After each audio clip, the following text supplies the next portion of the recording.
Jai Hind everyone. So topic for my today's lecture 8 is role of animals in Indian Armed Forces. We all know that the role of not only AI but also many facilities like tanks and aircrafts are there in the Indian Armed Forces. But today I will be discussing about the role of animals in the Indian Armed Forces. Animals which helps the Indian Armed Forces in investigating or also helping the to see the abnormal situation.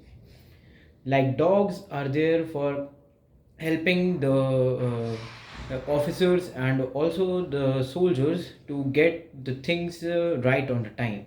And also dogs are there for their safety, and also not only this but also dogs also get to know all of those radiations and all many other things which helps the Indian army and Indian armed forces to get all over the things.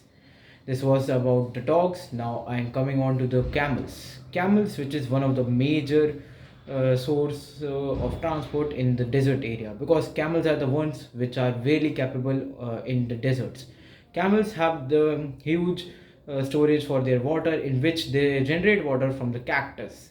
From that cactus they generate water, and they are really good source of their transportation. Not only transportation, but they also helps in carrying weapons and many other things.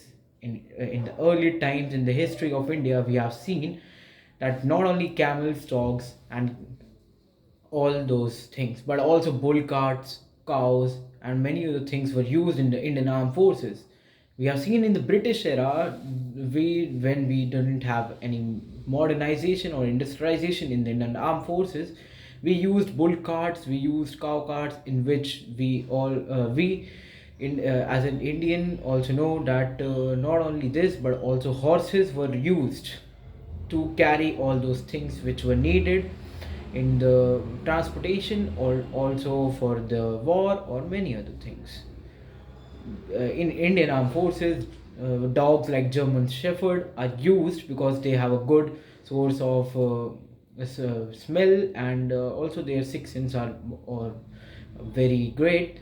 And in the last, I only want to say that we as a human are there with two legs and two arms which are capable of doing anything, but there are also living beings with four legs which are capable of not doing the things which human are, but they are capable of doing things which human aren't able to do. So respecting all those dogs and respect to all those camels. Jai Hind.